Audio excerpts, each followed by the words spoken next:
আজ মাথা ভর্তি করে তেল লাগিয়ে দেখো যাচ্ছি দোকানে, আর সেই দোকানে গিয়ে সব জিনিসপত্র কিনে চলে আসছি বাড়িতে এসে তো এবার সৌরভের জন্য তো খাবার বানাতে হচ্ছে, মানে টিফিন, ও তো এবার খেয়ে বেরোবে।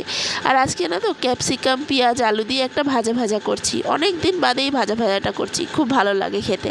তো চলো রুটি আর এই ভাজাটা সৌরভকে দিয়ে দিই। আর আমি আজকে কিন্তু পান্তা ভাত নিয়ে বসে পড়েছি, চানাচুর দিয়ে আর ওই ভাজাটা দিয়ে। তারপরে তো দেখো বিছানার যা অবস্থা, বিছানাটা গুছিয়ে নিয়েছি। আর বিছানা গোছাতে দেখবে মাহি কী করেছে দেখো, বিছানার মধ্যে কেসপেন দিয়ে পুরো দাগ করে দিয়েছে।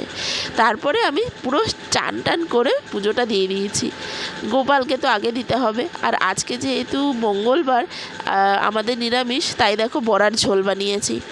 তো বড়ার ঝোল দিয়েই আজকে ভাতটা খেয়েছি, কারণ নিরামিষ বলে। আর তারপরে খেয়ে দিয়ে উঠে দেখো আমি একটা আপেল খাচ্ছি। তো কেমন লাগলো ভিডিওটা অবশ্যই বলো। টাটা।